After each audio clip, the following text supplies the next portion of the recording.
Revelation chapters 8 through 11 contain some of the most striking imagery: burning mountains, oceans turning to blood, and a falling star named Wormwood.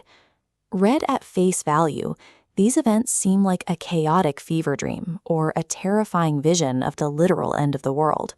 However, these visions follow a sequential structure, aligning with specific geopolitical shifts over the last 2 millennia. By identifying the internal logic of these symbols, we find a sequence that mirrors the development of Western civilization and the Church. To understand the sequence, we must distinguish the 7 trumpets from the 7 plagues found later in chapter 16. The text describes the plagues as universal destruction, but the trumpets are restricted. They affect only 1/3 of the sea, the trees, or the ships. This restriction points to their purpose. In the book of Joel, the sounding of a trumpet is an alarm, a warning intended to call people to repentance before a final judgment. These trumpets represent preliminary judgments, acting as a series of historical wake-up calls rather than the final destruction of the earth.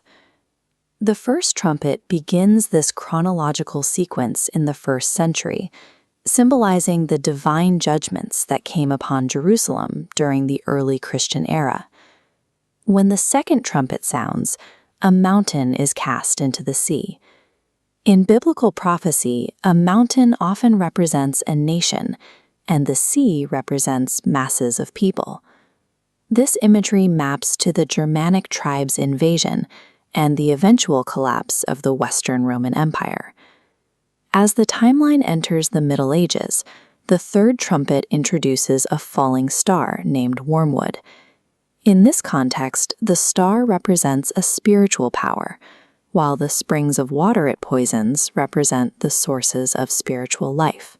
This symbolizes a period where pure Christian teachings were corrupted, leading to the spiritual darkness of the medieval era. The target of these warnings had shifted from external pagan empires to the internal spiritual state of the Church itself. The 5th and 6th trumpets move the geographic focus toward the Middle East and Eastern Europe. These represent the military scourges of the Islamic, Arab, and Turkish empires that pressured the Byzantine world. These invasions served as ongoing alarms during a time when the Western Church had largely moved away from its foundational teachings. The text then introduces a period of 1,260 days.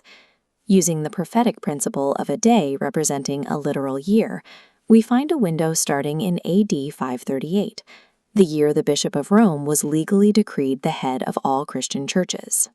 1,260 years later, in 1798, Napoleon's General Berthier entered Rome and took the Pope captive, ending that specific era of political dominance.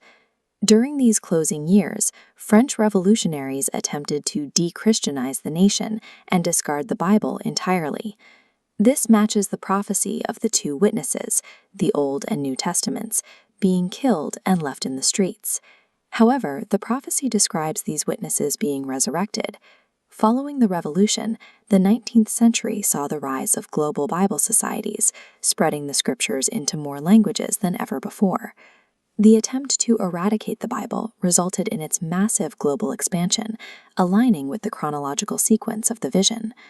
John is then shown a small scroll that tastes like honey, but turns bitter in his stomach. This parallels the experience of the Second Advent awakening in 19th century North America.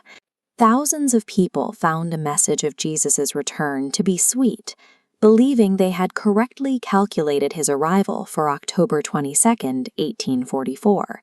When the day passed and their hopes were not realized, the experience became known as the Great Disappointment. This historical trauma mirrors the very bitterness described in the vision, indicating the movement's place in the prophetic timeline. The timeline concludes with the 7th trumpet, which marks the transition of Earth. Each of these historical markers, from the fall of Rome to the French Revolution, suggests that the sequence is nearing its end, pointing toward the establishment of a final kingdom of justice.